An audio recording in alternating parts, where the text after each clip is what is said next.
नमस्कार दोस्तों, भक्ति की शक्ति में आप सभी का स्वागत है। एक दिन भगवान श्री राम जान गए थे कि उनकी मृत्यु का समय हो गया है। वे जानते थे कि जो जन्म लेता है उसे मरना पड़ता है। भगवान राम ने कहा, यम को मुझ तक आने दो, मेरे लिए वैकुंठ धाम जाने का अब समय आ गया है।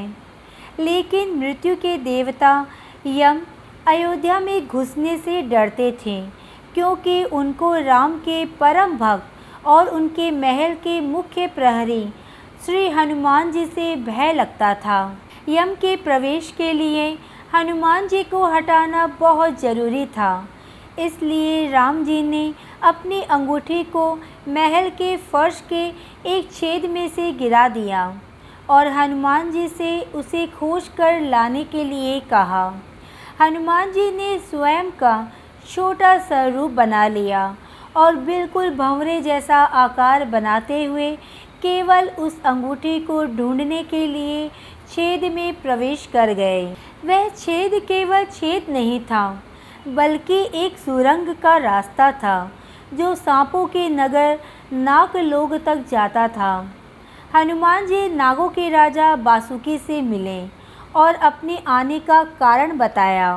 वासुकी हनुमान जी को नागलोक के मध्य में ले गए, जहाँ पर अंगूठियों का पहाड़ जैसा ढेर लगा हुआ था।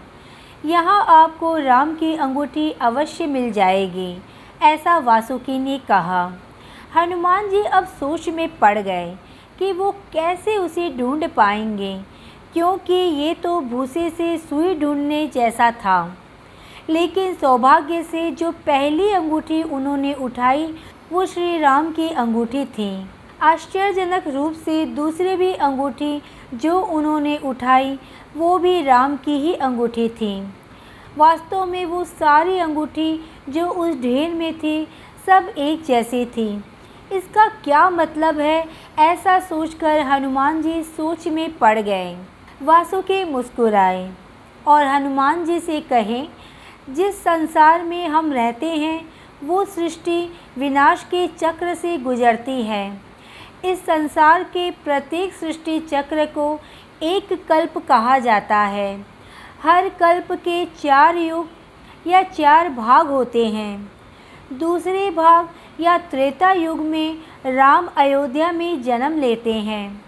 एक वानर इस अंगूठी का पीछा करता है और पृथ्वी पर राम मृत्यु को प्राप्त होते हैं। इसलिए ये सैकड़ों हजारों कल्पों से चली आ रही अंगूठियों का ढेर है। सभी अंगूठियाँ वास्तविक है और ये श्री राम जी की ही है। अंगूठियाँ गिरती रही और इनका ढेर बड़ा होता रहा। भविष्य के रामों की अंगूठियों के लिए भी यहाँ काफ़ी जगह है। अब हनुमान जी जान गए कि उनका नागलोक में प्रवेश और अंगूठियों को पर्वत से साक्षात कोई आकस्मिक घटना नहीं थी। ये राम जी का उनको समझाने का मार्ग था कि मृत्यु को आने से कभी रोका नहीं जा सकता।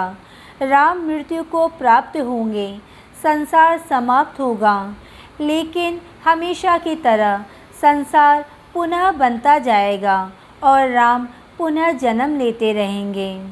जय श्री राम। आज के वीडियो में बस इतना ही। अगर आपने मुझे अब तक सब्सक्राइब नहीं किया है तो सब्सक्राइब ज़रूर करें, कमेंट और लाइक करना ना भूलें। इसी कामना के साथ कि आप हमेशा खुश रहें, स्वस्थ रहें। नमस्कार।